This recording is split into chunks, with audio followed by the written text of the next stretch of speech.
Scott Janish joins me this week to discuss brewing beers with coffee. This is BeerSmith Podcast number 329.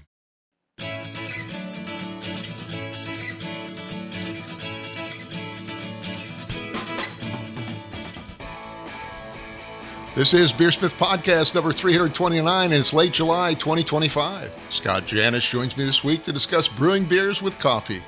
Thank you to this week's sponsors, Craft Beer and Brewing Magazine. They invite you to join their upcoming brewery workshop, September 14th to 17th in Fort Collins, Colorado.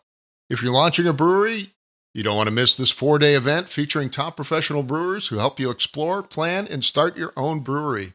To learn more, please visit breweryworkshop.com. Again, that's breweryworkshop.com. And BeerSmith Web, the online version of BeerSmith brewing software. BeerSmith for the web lets you design great beer recipes from any browser, including your tablet or phone. Edit recipes on the go with access to the same full suite of recipe building tools as our desktop version. Try BeerSmith Web today by creating a free account at beersmithrecipes.com. And finally, a reminder to click that like and subscribe button on YouTube, iTunes, Spotify, or whatever platform you're on. Clicking those buttons is a great way to support the show. And now let's jump into this week's episode. Today on the show, I welcome back Scott Janish. Scott is the author of the book, The New IPA, A Scientific Guide to Hop Aroma and Flavor, and also co-founder of Sapwood Cellars, a brewery in Columbia, Maryland. He's also, you co-founded it, I believe, with frequent guest Michael Tonsmeyer, right? Yep, that's correct. So how have you been, Scott? What have you been up to lately?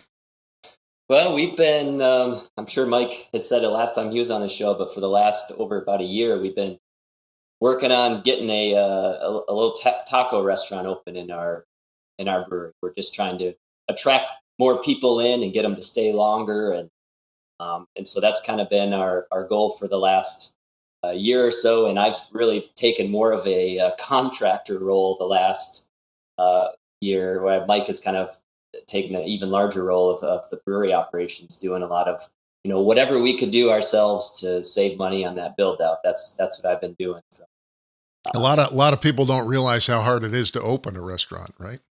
Oh man, it's been a challenge. It's been eye opening just to just play the game with the county and figure out what's to code and what isn't to code, or what the inspectors are really looking at, and so that's, that wasn't too bad to get through, but that was kind of a learning curve. But just the amount of money you can spend if you want on a commercial kitchen build out is crazy, and that's kind of why we decided, well, whatever I can physically do myself to really save hundreds of thousands of dollars on this project is probably worth it. So yeah. I'm excited to get that done, and hopefully kind of start thinking more about beer here. And a lot of people don't realize they're not high profit margin businesses either, restaurants, right? Right. Well, that's kind of what we're learning. I mean, Mike and I were kind of joking that, now we actually finally have to treat this more like a business now. Yeah. Before we were making beer, and if the beer costs a lot, we're like, we're trying to make the best beer possible. And when it comes to food, the margins are lower, like you said. And so we really have to spend a little more time looking at costs of what it costs to have people working, and the cost of food, and what we're charging for things. And but that's actually a good thing, kind of push us in the treat it like a business phase. We probably should have been on that a little earlier. It's challenging times right now, as you know, in craft beer, and probably in restaurants too, I'd imagine. Anyways, today I want to talk about making beer with coffee, which is something I don't have a lot of experience with. But let's start by discussing, what kind of beers work well with coffee. Obviously, there's coffee stout, which I've had before. But what other styles work well? We've been, I don't know how many we've done, over thousands some beers in the last 6 years or so, and a lot of them have been with coffee. And I don't think there's really a limit on style. It kind of depends on what the end goal is and kind of what you're after. But I mean, coffee stout, obviously that's an easy one. Barley wines are another one. We've done a lot with hoppy beers and had a lot of success. Sour beers are a little harder. I have a hard time liking that roast and sour character together, but I'm sure there's a way to pull it off. Dark lagers, another one that's really good. You can do some fruited beers with coffee. It's really, like everything with brewing, it's kind of your imagination is kind of the limitation. And I think with coffee, you can kind of sneak it in a lot of different ways. So, really, it's again what you're after, and but the easy ones are obviously kind of those darker ones or slightly maltier ones that you can kind of up that roast level a little more with coffee. I know you guys do a lot of barrel aged beers. Have you played at all with barrel aged coffee stouts or barrel aged coffee beers? Yeah, definitely. That's one of my favorites. So we have one that recently came out. It's called Barrel Stout Coffee, and so that's one of our highest coffee beers that we have. I think that was close to like I want to say 6 pounds per barrel, something like that. So is it triple dose then? That one, well, it's kind of, I guess, but it was all in triple the amount, kind of, but in one vessel. But yeah, those barrel aged big beers that if you can get some fresh coffee on them, it really kind of ups the ante on them, and it's I personally love them. And those are the ones that picking the right coffee too can have a difference in kind of the end result. Cool. Well, how do you go about selecting the coffee beans and roast level for use in beer? I mean, how do you select the right coffee to use? Well, it's that's kind of the fun part. So at home, a lot of brewers, you're the exception that don't drink a lot of coffee. Yeah, I don't. But a lot of brewers are kind of really into coffee. That's kind of been what I've noticed over the years talking to other brewers. They a lot of times have really sophisticated setup at home, or they're really into the pour overs. They're weighing the coffee grounds. They're adding minerals to the coffee. They're adding the temperature of the water at exactly what they want it to be.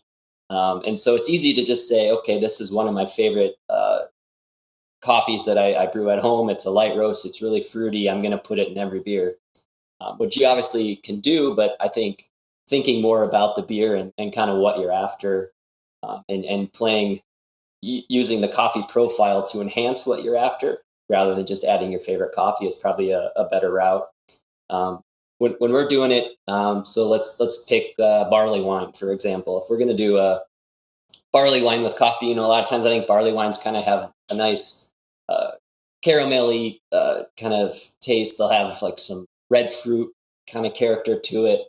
And so I like to try to enhance those characteristics in the barley wine with the coffee. So, looking for coffees where the descriptors are sort of more in that red fruit character. You could maybe go a little heavier roast on a barley wine, since the barley wine itself really doesn't have, it's not a stout. It doesn't have roast malt. So you can use the roast from the stout or from the coffee to kind of get you a little more of that character without taking it into, full on stout territory. And obviously we're a little lucky, since, we're buying larger volumes, 20 to 40 pounds of coffee or whatever it is for the batch size. But we have a good relationship with a local roastery called Vigilante in Hyattsville, College Park area in Maryland. Mm-hmm. And they make outstanding coffee, and they work with us, which we're fortunate with. I'll kind of tell them, here's the beer we have coming up. This is kind of the characteristics we want. Say the barley wine, we kind of want that red fruit thing, maybe a little caramel thing, or a little bit of heavier on the roast, but not like ashy. And they'll say, okay, well, this is what we're roasting this week. How about we take a blend? We'll create your own blend for this coffee, where we're some of this roast that we're doing is a little higher roast, heavier roast. We'll take 40% of this other roast that's a little more in that red fruit character. and they'll blend that together for us to get where we want to be. So that's actually a lot of fun too, because you can use, we know what we want in the beer. We're brewers. We drink a lot of beer.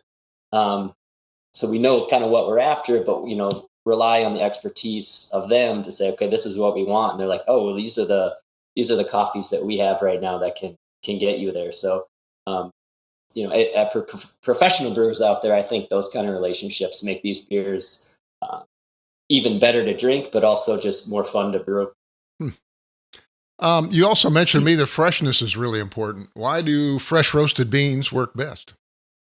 Man, I think this is one of the biggest things that it's kind of like with dry hop beers, which we've talked about a bunch, and keeping oxygen out, and how important that is to the success of those beers and the longevity of those beers. Fresh coffee beans, I think, is just key to coffee beers for that same reason. We've really found over the years, and I'm sure a lot of brewers out there I've probably already know this or have had a lot of coffee beers where you get a little bit of a coffee character in it, but you also sort of get this green pepper, almost jalapeno note to it, and I'm convinced that that's just has to do with older oxidized coffee going into the beer. So when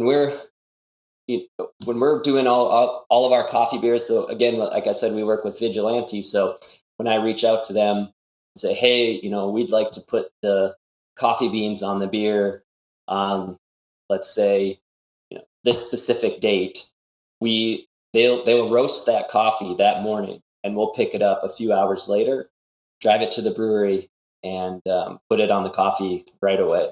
So, if you were drinking that coffee, they typically say you don't want to drink coffee right after it's roasted. It's kind of metallic. It's hasn't really opened up yet. It's not as good. Usually wait, I want to say it's up to like 4 days before you want to start drinking the coffee or making coffee with it. And during that time, after it's roasted, it's kind of off-gassing CO2. And that's why you see the coffee bags, you have those little breather holes on them so the CO2 can escape, similar to a blow-off tube on a fermenter. Mm-hmm. And so what we're trying to do, and kind of what our concept or theory is, we want that coffee to do that off-gassing in the beer. So it's really not having a chance to get oxidized. And we've had huge success with that. I don't think we've had a coffee beer get that kind of green pepper character when we're approaching it this way.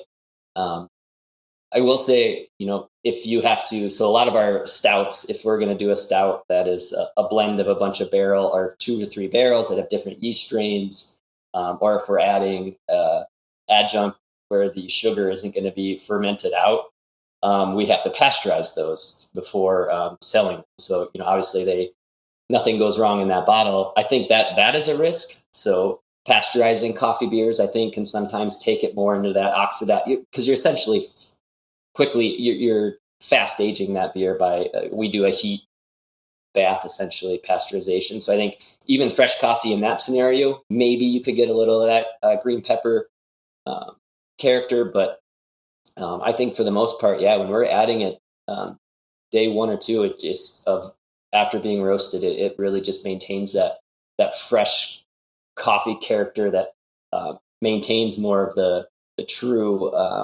characteristics that the roaster is after in their roasting profile. Do you grind the beans? Do you use them whole? How does that work? We've done everything from making cold brews in kegs to grinding and like dry beaning with the grinds, or just doing whole bean. And we've really just landed on whole bean as being one, it's the easiest approach. You're taking beans that are off gassing CO2, going into a keg or a tank, purging that tank, and then adding your beer on top of that. It's just easier. You get that big impact from it. I'd say mostly the majority of the impact is aroma in that scenario. I've done a couple articles on my blog over the years on coffee beers, and one of them I reached out to Tim Windlebow. He's a roaster um, that I think is one of the starting one of the people that started kind of this more light roast character of coffee that can be a lot of times really fruity and more of the natural process kind of coffee thing. And I just asked him. He's one of the guys I looked up to in the coffee world. What he would do in terms of making coffee beer. One thing he said that I've tried a couple times with success is doing like 10 to 20% of your coffee addition as like a real coarse ground, and that's kind of more your like flavor addition, Mm-hmm. and then doing the rest, 80% whole bean as kind of more of your aroma addition. And so we've done a little bit of that. And I think that's a great way to do it too. It's kind of, with that coarse ground, you're kind of more making the coffee in a sense. And then with the whole bean, it's more the aroma impact. So another question I had was, what are the options for incorporating coffee into beer? I assume you could almost add it at any step in the process. Obviously, you get very different results depending on where you add it. Yeah, we almost always do it post fermentation or right before packaging. So almost like a dry hop kind of option. Yeah, I mean, it's just like if you're going to add it early in fermentation, for example, you're going to be blowing off some of those coffee aromatics, and maybe that's what you want. We've never actually tried that, to my knowledge, that we've added coffee during fermentation. I'm not sure what would be left in terms of aroma at that point. Maybe just a little flavor. But for us, exactly like you said, it's more like a dry hop. It's everything's done. The beer's cleared up. You're adding that last like bang of flavor right before you package it. So that's typically when we do all of ours. If you do like a cold steep or a cold brew, you can kind of do like a big keg of that and kind of dose it in. Post fermentation, that's another method people do. Yeah, I was going to ask about that because I do a lot of that with spices. You make a tea with the spices and then you add them kind of to taste after you're done, right? Yeah, so that's obviously a good way to do it. I mean, that's how we would do exactly, like you make a cinnamon tincture or something like that, and then you can do small scale benchtop testing and then say, oh, this is exactly how much we need to add to get to that flavor profile we're after. The only thing that I worry about with making cold brews or even grinding the coffee, even if it's just a small percentage, is I worry again about that oxidation impact. Just getting that any sort of oxidative coffee character in there is more risk of that more herbal, peppery kind of flavor that you're not after. So if you're going to do a cold brew, I think you gotta treat it like it's finished beer. You're doing everything you can, maybe even adding a little metabisulfite into that cold brew keg and purging while you're adding stuff into the keg and just treating it like it's finished beer to try to keep oxidation as low as possible. But just like you said, the benefit is then you can really dial in to where you're after. So we've talked before at a number of podcasts about oxidation and how important it is to reduce that. You mentioned, I think you mainly add the beans up front, I guess, and then purge the keg or purge the vessel, and then add your beer on top of that, I guess, right? You do a clean oxygen-free transfer, I guess. Yep, exactly. Well, yeah, exactly. So you're treating it just like you would if you were like dry hopping, for example. Pretty much what we've learned, even with sour beer, is you treat every beer as if it's the same. Like every beer as if it's a hazy hoppy beer. And if you do that, you're going to reduce the chance of oxygen pickup. And it's just good practices are good practices, and I think that's true whether you're adding coffee or spices or even if it's a mixed fermentation beer that's going to be have re-fermentation in the bottle. I think still just treating it like it's as delicate as a hazy beer, I think you're going to have better luck. But back kind of to your question though, what our typical setup is we do most of ours. So a lot of our coffee amounts might be like, let's say 20, 25 pounds of whole bean. So we'll add them to like a 15-gallon yeast drink, just your standard keg, but it has an opening that you can add stuff to it. So we'll add the coffee in there. We'll have a filter in line or in the keg or brink itself, so we can transfer out, leaving the coffee beans behind. So we'll purge that keg or hot pasteurize it, probably push it out, add the coffee beans, purge that, and then we'll hook that up to our tank that has the beer, whether it's a barrel-aged stout or whatever. We'll backfill that brink, fill it up, and then we'll leave that. Typically, sometimes we'll leave it warm, but I think a lot of times we'll put it in the cold room. 24, 48 hours is usually plenty to really extract that coffee. And then what we'll do is we'll hook that brink back up, and we'll shoot that into our tank, and we'll leave it hooked up at that point.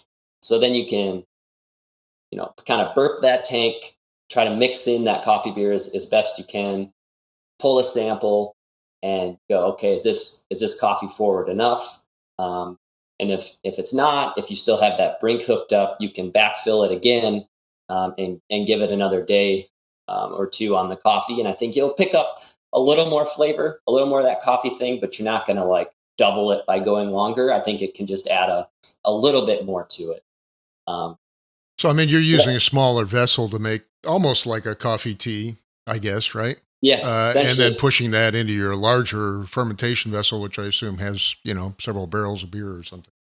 Right, exactly. So a lot of times we'll have 2 physical wood barrels of like barrel-aged stout. We'll make a super concentrated coffee with like 15 gallons of that, and then shoot that back into the tank. And what kind of dosage rates are you using for the coffee beer? Man, we've really, I guess with everything, we've gone way up over the years everyone wants to be wowed. Yeah. But I think when we first started out, we were probably like homebrew wise, maybe 2 ounces per 5 gallons or so. And I think now we're probably more at like 2 pounds per barrel to 6 pounds per barrel on most. So I think like 0.35 pounds of coffee is about 2 pounds per barrel if you're doing like the math for a 5 gallon batch. So 0.35 pounds to 5 pounds to 0.5 pounds in a 5 gallon batch is kind of where we're at. That's quite a bit. A half a pound of coffee is not a trivial amount of coffee. Yeah, no, it's not. And we just did we've done 2 coffee events where, it's kind of like a ticketed event where we work with a coffee roaster and we make like 6 to 8 different coffee beers and have a lot of the coffee there with it for people to try.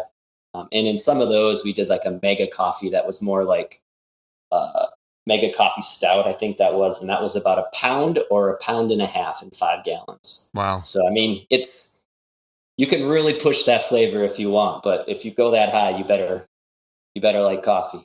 Yeah. What other flavors complement coffee well in beer? I mean, what kind of flavors go well together with coffee? I kind of like, you're not a coffee drinker, but I think a lot of people who drink coffee, it's like, oh, if you're drinking coffee in the morning, what kind of flavors do you like with it? What do you like to eat for breakfast that you have coffee with? I think that's a good starting point. For me, I think peanut butter, anything with peanut butter and coffee, I love that combination. So we've done some coffee peanut butter stout beers before. Cinnamon roll and coffee. So if you can kind of combine some of those characteristics in a beer, I think a lot of, other than like what you like to eat with coffee, you can, we've had a lot of luck with just like citrus in coffee. So we'll do like low gravity, darker beer, sort of like a mild, and we'll add coffee and then orange zest. That goes over really well. That's a great one. I think you mentioned fruits earlier as well. Yeah. So we've done fruits. So we've done, I think one of the things we were going to talk about, I can just kind of jump into it, is one of those coffee events we actually just did with Quarrelsome Coffee, who was started by the Omega folks. And I think, unfortunately, they had to close their doors. But we did an event at the brewery where the roaster came in, and we did, I think, 6 coffee beers. We did like different experiments, same beer, different roast levels or, those kind of things. And one of the things we did is, so they're a fermentation company first and foremost, so they've done a lot of work with fermenting coffee beans and with actual yeast strains. And so they used a yeast strain to ferment their coffee before roasting called, I believe it was Biodiva. And this is like a wine strain that is known for producing like really good mouthfeel, like fruity aromatics. And so we thought it'd be fun to take use that coffee that was produced and fermented with that yeast strain, and then roasted. I think that was a light roast profile. And then we put that into coffee, or into beer, but we used beer that we re-fermented on peaches. I think stone fruit was one of the characteristics of that coffee. So we wanted to kind of overlap and overlayer that with some actual peaches, but we re-fermented those peaches with that same yeast strain that the coffee beans are fermented with, as sort of a fun tie-in. So there's so many things you can do with coffee beers, but that one was great. It was real, like stone fruit forward. Still definitely have that coffee roast, but I think we could probably that was a unique experiment that we could probably improve that beer. I don't think that was one I would want more than one 16-ounce pour of, but that's what happens when you do something kind of weird and then you kind of dial it back or figure out where to improve it. But a little overbearing, perhaps. I don't know. Yeah, it was just it'd be like eating a Peachio but with like a coffee flavor. So we just have to figure out a way to meld those characteristics a little better. Well, could you talk about some of the other interesting coffee beers you've fermented over the years? Yeah, let's see. So we've done one of a mutual friend that I was introduced through Mike. His name is Alex. I would say he's pretty much a pro roaster. He's got all the great equipment at home, and he's worked a lot with us on a bunch of different coffee beers. And one we've done recently with him is he got some, I think it was geisha beans, if I remember right. And he, before roasting, gave them to us. And then we dry hopped those beans with hops and then gave them back to him to roast. And then we can put them in a hoppy beer with those same hops. So you were using green coffee beans, I guess? Yeah, green coffee beans that were dry hopped in a keg with our hops. And then I think for 5 days or so, I'd have to check the notes on that. And then gave them back to him where he roasted those beans. And then we added those to a hoppy beer with those same hops. And how did that turn out? Surprisingly, it's fun, and it's what you really get is you get bitterness from the coffee. From the green, coffee, I assume from the green beans, right? Possibly. Like all coffee beans are green until they're roasted. Yeah. But after he roasted them, the time they spent with hops in the keg before being roasted must have extracted, I don't know if it was, I suppose just alpha acids or something. And then maybe those were converted to isoalpha acids during the roasting process, or, I'm not entirely sure. It may just the coffee itself has bittering compounds in it. I don't know, before it's roasted, I think in that case, we actually had some of the coffee beans without hops. And we made just the straight up coffee with the dry hop coffee beans and the non-dry hop coffee beans. And you could definitely tell there was like a hop derived bitterness coming from the coffee, which is pretty unique and fun. That's cool. So that was a fun one.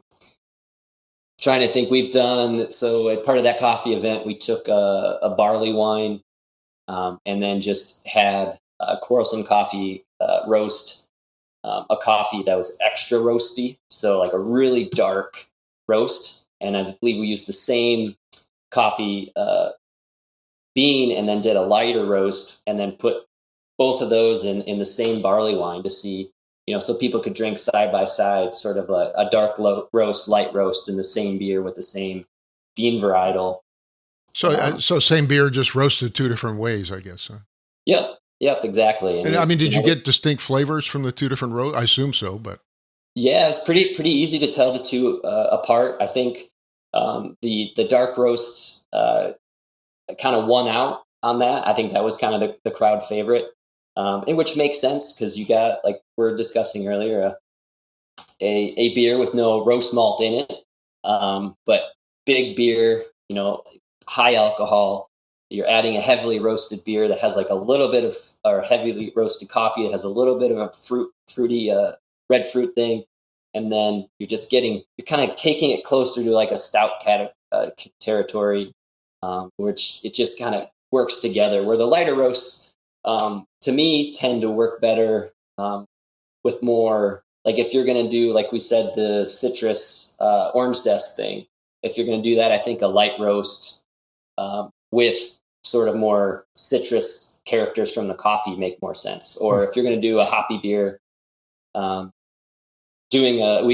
same event we did I think it was a Nelson Sauvin triple IPA with coffee, which is not something you would typically think to do, but it did work pretty well. But we had Oralsim give us one of their lighter roast coffees that already had sort of like a white wine characteristic to it that kind of played in. So you're getting complementary flavors to Nelson, and you're having your roast level be way back down to kind of still play. Because even though it's that was a hazy triple IPA with not a lot of bitterness, there's still bitterness there, and I don't think you want a high roast level with that bitterness. So, really, really kind of looking at your base beer and using the right coffee, I think, plays a big role into how much people are going to enjoy it.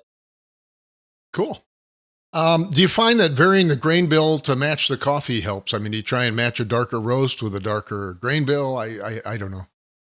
Yeah, a little bit. Yeah. I mean, it's like, if you're going to do, like, say you have, and this is kind of what I've said, but if you have like a super roasty stout where you've kind of gone towards the high end on roast malt to make that stout, I think if you added a heavily dark roasted coffee to that, you might take it into that like acrid, like too roasty level. Mm-hmm. So I think, if your malt base is really roasty, I think you can dial it back a little bit because you're just going to up that with the coffee. If it's, a style of beer that is malt driven, malt forward, I think you can go, but doesn't have roast malt, I think then you can go heavier on the roast. If the style of beer is something that it's not really malt driven at all, it's like a light lager or a pale ale or whatever, you can, I think then you could probably want to use the lighter, fruitier roasts just to kind of play into what that beer is. So the malts definitely impact what coffees and roast levels we are after, but it's, again, everyone has their own things that they like, and some people like their coffee just super smoky and ashtray like, and so if that's the case, that load up on roast everything, roast malt and heavy roast coffee. But it's kind of what you're after. Can you walk us down to a homebrew level? So if I'm an average home brewer and I want to introduce coffee into my beer, what's probably the easiest way to do that? Well, assuming you're kegging, and I think that would be the best way to do it. I would first, I was talking about trying to get as fresh coffee as you can. I think if you go to a local coffee roaster near you, I don't if they put the roast date on their bags. A lot of them will, or if you just ask when they're going to be, roasting their next batch, and when it'll be available. I think that would be you spend so much time on that brewing that beer, you might as well try to get as fresh of coffee as you can. So pick up some coffee 1 or 2 days after it was roasted, if possible. Come back, put those beans, probably, what I say, 0.35 pounds to a half pound in 5 gallons, 5-gallon keg. Purge that keg, and then purge it. Just treat it almost just like you're dry hopping a beer. So add it to the keg, purge it, and then kind of let your beer transfer in, close transfers, and do all the right practices. And then 24 hours is probably plenty, and then transfer into a serving tank, and you're kind of good to go. So it's relatively easy on the process front. I mean, you're just dumping the beans in, purging, transferring beer on, and then a quick turnaround, and you could start consuming those. Awesome. Well, where can people try your beers out? Can you give us a location and also the website? Yeah, so if you're in the DC, Maryland area, obviously you can come to the brewery in Columbia. And if you are not, our beers are on Tavour, a handful of them that they'll pick up every once in a while, where you can buy online, and they will ship them. And again, your website and location, where specifically are you located, and what? Yeah, we're in Columbia, Maryland. It's about halfway in between Baltimore and DC. And Sapwood Cellars is the brewery, and that's just sapwoodcellars.com. And then our new restaurant inside is Albira Taqueria. So if you, I was going to ask, is the restaurant open now? It's open, and it's open and delicious, I promise. So if you happen to be in the area or flying in and out of BWI, we're like 15-20 minute drive from there. So cool. Stop in and let us know we're there so we can come say hi. And are you open? What are you open at noon? What are your hours? We Tuesday through Sunday, and weekdays, we open at 2 p.m. And then weekends we open at noon. And then Monday's the only day we have off and get to reflect on the week and figure out what we need to do different the next week. Cool. Okay. Well, can you give us your closing thoughts on coffee beers and brewing coffee beers? I think, again, fresh coffee is key. Keeping oxygen out is key. Think about if you're making coffee, if you're making coffee at home, you probably have a good idea of kind of what you like in a coffee and what you might want in a coffee beer. And don't be afraid to play around with stuff. We didn't talk too much about it, but, a lot of coffee makers are very into water profile, getting a lot of a certain amount of magnesium into the water to extract fruitier compounds, get better extraction of the coffee.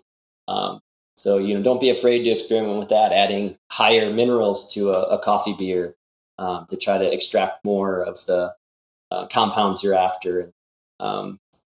Adding, experiment with different fruits, or, you can do a lot of like dark beers. Vanilla works really well with coffee. Coconut works really well with coffee. There's a lot you can do, and have fun and experiment with it. Well, thank you, Scott. I really appreciate you coming on the show today. Absolutely. Thanks for having me back. I know you've been super busy. I really appreciate it. Today, my guest, Scott Janish, author of the book, The New IPA, and co-founder at Sapwood Cellars, which is in Columbia, Maryland. Thank you again, Scott. Yeah, thank you. Cheers. A big thank you to Scott Janish for joining me this week. Thanks also to Craft Beer and Brewing Magazine. They invite you to join their upcoming brewery workshop, September 14th to 17th in Fort Collins, Colorado. If you're launching a brewery, you don't want to miss this 4-day event featuring top professional brewers who help you explore, plan, and start your own brewery. To learn more, please visit breweryworkshop.com. Again, that's breweryworkshop.com. And BeerSmith Web, the online version of BeerSmith brewing software. BeerSmith for the web lets you design great beer recipes from any browser, including your tablet or phone. Edit recipes on the go with access to the same full suite of recipe building tools as our desktop version. Try BeerSmith Web today by creating a free account at beersmithrecipes.com. And finally, a reminder to click that like and subscribe button on YouTube, iTunes, Spotify, or whatever platform you're on. Clicking those buttons is a great way to support the show. I'd like to thank you for listening, and I hope you have a great brewing week.